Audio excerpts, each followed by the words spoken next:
আসসালামু আলাইকুম রহমতুল্লাহি ওয়া বারাকাতুহু। শায়েখ আহমদুল্লাহ হুজুর কি বলছেন আমরা একটু শুনে আসি। ইমাম মুয়াজ্জিন মসজিদে কি করে ভাই? মুয়াজ্জিন ফেসবুক এবং ইউটিউব চালায়, ইহা শরীয়ত মতে জায়েজ আছে কি না? ইমাম মুয়াজ্জিন মসজিদে কি করে ভাই? ইউটিউব চালায়, এটা শরীয়ত সম্মত জায়েজ আছে কিনা?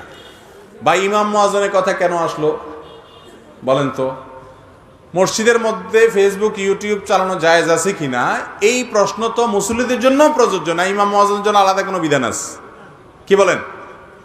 আমাদের দেশে দুই শ্রেণীর মানুষের পেছনে খোঁচাইতে খুব মজা লাগে। দুই শ্রেণীর মানুষের বিরুদ্ধে বিভিন্ন রকমের মাসআলা খুঁটিয়ে খুঁটিয়ে বের করতে পারলে আমাদের ভালো লাগে। তার একটা হলো নারী, আরেকটা হলো ওই বেচারা ইমাম মুয়াজ্জিন। ঠিক না বে ঠিক? আমি একবার মিরপুরে এক মসজিদে 2003-04 দিকে নামাজ পড়াইতাম, ইমাম ছিলাম, খতিব ছিলাম। তো আমাকে এক মুসল্লি এসে বলল, হুজুর আপনি যে হাঁটেন, আপনার হাঁটার স্টাইলটা একদম ভাল লাগে না। তাই আমি বললাম, আপনি কি কোনো পাত্রী দেখতে আসছেন এখানে যে পাত্রীর চলন পছন্দ হলো না? আমার হাঁটা দিয়ে আপনি কি করবেন? তো ইমাম সাহেবের হাঁটাটা পছন্দ হইল কিনা সেটা নিয়েও কি হয়, ফতোয়াবাজি হয়। ভালো করে শুনে রাখেন, যারা নিজেদের এলাকাতে একটু প্রভাবশালী আছেন, শুধু হুজুরদেরকে খোঁচান, হুজুরদের পিছে লাগেন, খোঁচাখুচি করেন। আরে আমাদের মধ্যে মৌলবী সাহেব পাইলে তাদের থেকে হুজুরদের বিরুদ্ধে কোনো ফতোয়া বাইর করতে পারেন কিনা খোঁচানোর চেষ্টা করেন। মনে রাখবেন, ওলামায়ে কেরামকে যদি কেউ সম্মান না করে, বাপের মতো করে, মুরব্বীর মতো করে সম্মান না করে, বয়সে ছোট হতে পারে, ইলমের কারণে যদি তাকে আপনি মর্যাদা না দেন, নবী সাল্লাল্লাহু আলাইহি সাল্লাম বলেছেন সে আমার উম্মত না। কথা কি বুঝাতে পারছি? এবার আসি মূল প্রশ্নের উত্তরে।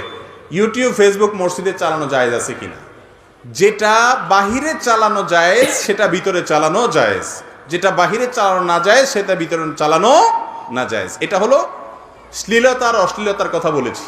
তার মানে ফেসবুকে যদি কেউ একজন ওয়াজ দেখে, কোনো খারাপ কিছু না দেখে,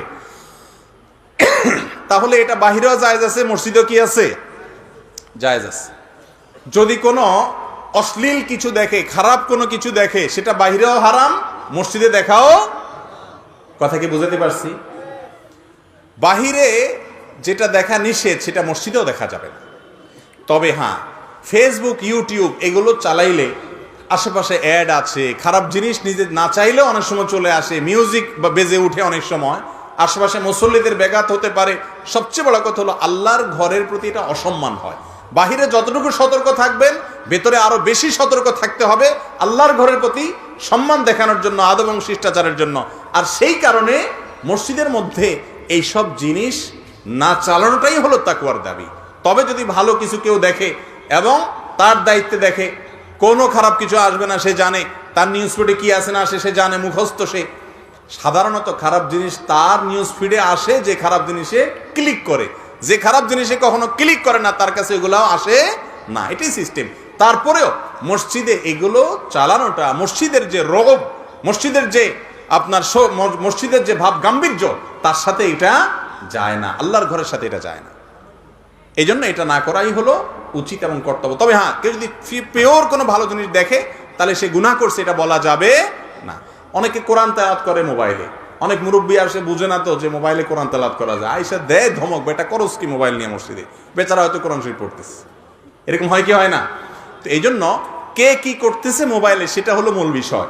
খারাপ কিছু করলে সেটা মসজিদে করলে বাহিরে করার চাইতে অবশ্যই কি হবে, বেশি গুনাহ।